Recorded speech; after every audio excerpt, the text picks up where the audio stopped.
Hello friend, मैं हूं राकेश कोले और आज आपके लिए एक नया वीडियो लेकर आया हूं। आज इस वीडियो में हम सीखेंगे फिजियोलॉजी ऑफ रेस्पिरेशन। तो आइए बिना देरी किए शुरू करते हैं। Respiration is a complex process, it has 4 steps. Respiration guys क्या होता है? एक कम्प्लेक्स प्रोसेस होता है और इसमें 4 स्टेप्स होते हैं, यानी रेस्पिरेशन 4 पार्ट में डिवाइड होता है।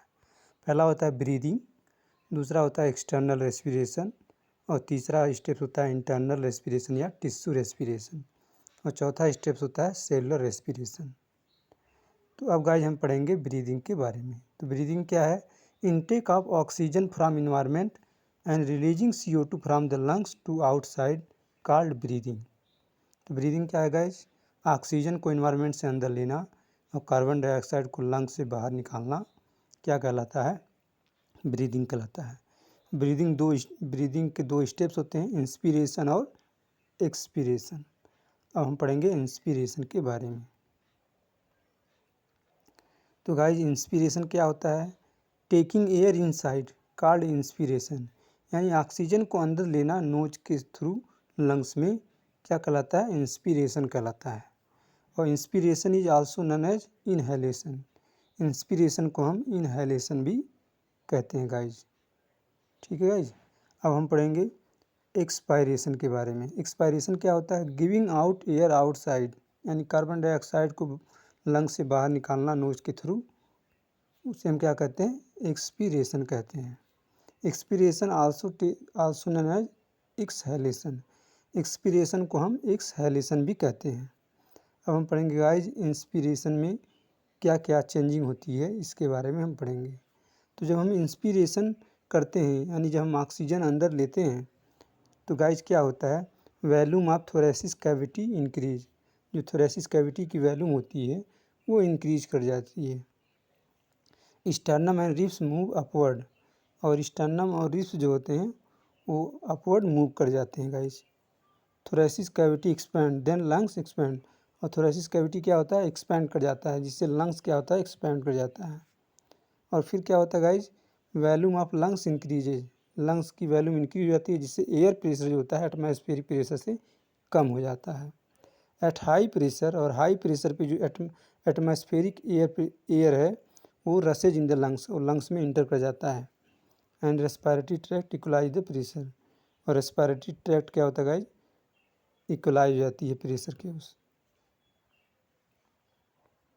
And O2 and CO2 will exchange between the alveoli and blood. और O2 और CO2 क्या करते हैं गाइज? एल्वुलाई और ब्लड के बीच एक्सचेंज हो जाते हैं। Now the lungs will be fulfil of foul air, और इस तरह से लंग्स फाउल एयर से भर जाता है। अब हम पढ़ेंगे एक्सपीरेशन के बारे में। तो एक्सपीरेशन क्या, देखिए गाइज, एक्सपीरेशन में क्या होता है? Volume of thoracic cavity decrease. Expiration में क्या होता है? जो थोरेसिस कैविटी की वॉल्यूम है, थोरेसिस चैम्बर का जो वॉल्यूम है वो कम हो जाता है। Ribs and sternum move downward, और रिब्स और स्टर्नम क्या होते हैं? डाउनवर्ड की तरफ मूव हो जाते हैं। थोरेसिस कैविटी रिलैक्स हो जाती है। क्यों रिलैक्स हो जाती है? क्योंकि जो मसल्स होते हैं, जो इंटरकास्टल मसल होते हैं, वो भी रिलैक्स हो जाते हैं, इसलिए लंग्स भी क्या होता है? रिलैक्स हो जाता है। Then volume of lungs decrease, इसलिए लंग्स की जो वॉल्यूम है वो डिक्रीज हो जाती है, एयर प्रेशर बढ़ जाता है, एटमॉस्फेरिक प्रेशर कम हो जाता है। At high pressure atmospheric pressure come out of lungs, और एटमॉस्फेरिक प्रेशर जो है, एटमॉस्फेरिक जो एयर है वो लंग्स से बाहर आ जाता है। तो इस तरह से क्या होता है गाइज? इंस्पिरेशन होता है, एक्सपीरेशन होता है। तो हमने आज गाइज क्या सीखा? हमने गाइज आज सीखा फिजियोलॉजी ऑफ रेस्पिरेशन। तो रेस्पिरेशन में 4 स्टेप्स हमने देखा। पहला ब्रीदिंग होता है, दूसरा एक्सटर्नल रेस्पिरेशन, तीसरा इंटरनल रेस्पिरेशन या इसी को टिश्यू रेस्पिरेशन कहते हैं, और चौथा होता है सेलुलर रेस्पिरेशन। तो आज गाइज हमने ब्रीदिंग के बारे में पढ़ा कि ब्रीदिंग क्या होता है? ऑक्सीजन को अंदर लेना, कार्बन डाइऑक्साइड को बाहर निकालना ब्रीदिंग कहलाता है। फिर ब्रीदिंग में 2 स्टेप्स होते हैं, इंस्पिरेशन और एक्सपायरेशन।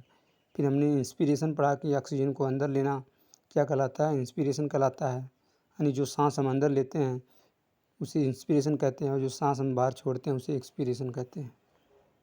फिर उसके बाद पढ़ा हमने इंस्पिरेशन में क्या क्या स्टेजेस होते हैं, क्या क्या चेंजिंग होती है। फिर हमने देखा एक्सपायरेशन में क्या क्या चेंजिंग होती है। तो गाइस आज के लिए इतना ही। तो आप हमारे चैनल को लाइक और सब्सक्राइब करना ना भूलें, और हमारे वीडियो को शेयर भी करते रहें ताकि ज़्यादा से स्टूडेंट को इसका लाभ मिल सके। तो आज के लिए इतना ही। जय हिंद।